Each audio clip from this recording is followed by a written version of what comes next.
Good morning, everyone. I am Afsana, your science teacher. Today we will start chapter 3, Matters and Non-Matters.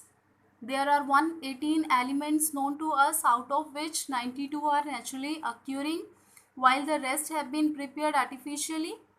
Elements are further classified into matters, non-matters, and metalloids based on their properties. So let's start metal and non-matters. Matters Matters are the electropositive elements. Example: iron, copper, aluminium, magnesium, sodium, lead, zinc, etc. Metals are solids under normal conditions except for mercury. Mercury present in liquid state.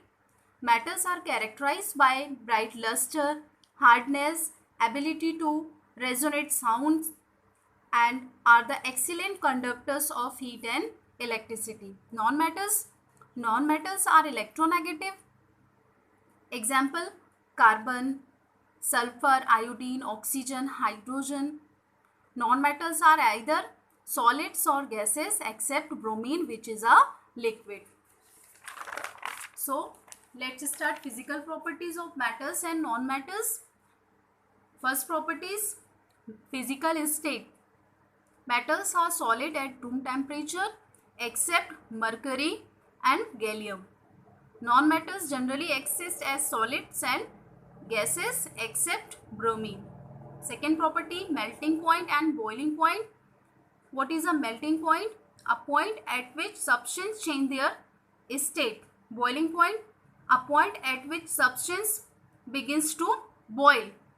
So metals have generally high melting and boiling points, except gallium and cesium, they have low melting and boiling points. Non-metals have low melting point and boiling points, except diamond and graphite, they have high melting and boiling points. Next properties: density. Metals generally have high density and non-metals have low density. Malleability and ductility. What is malleability? Malleability means metals can be converted into the thin sheets when they hammered. Ductility: the ability of metals to be drawn into the thin wires is called the ductility.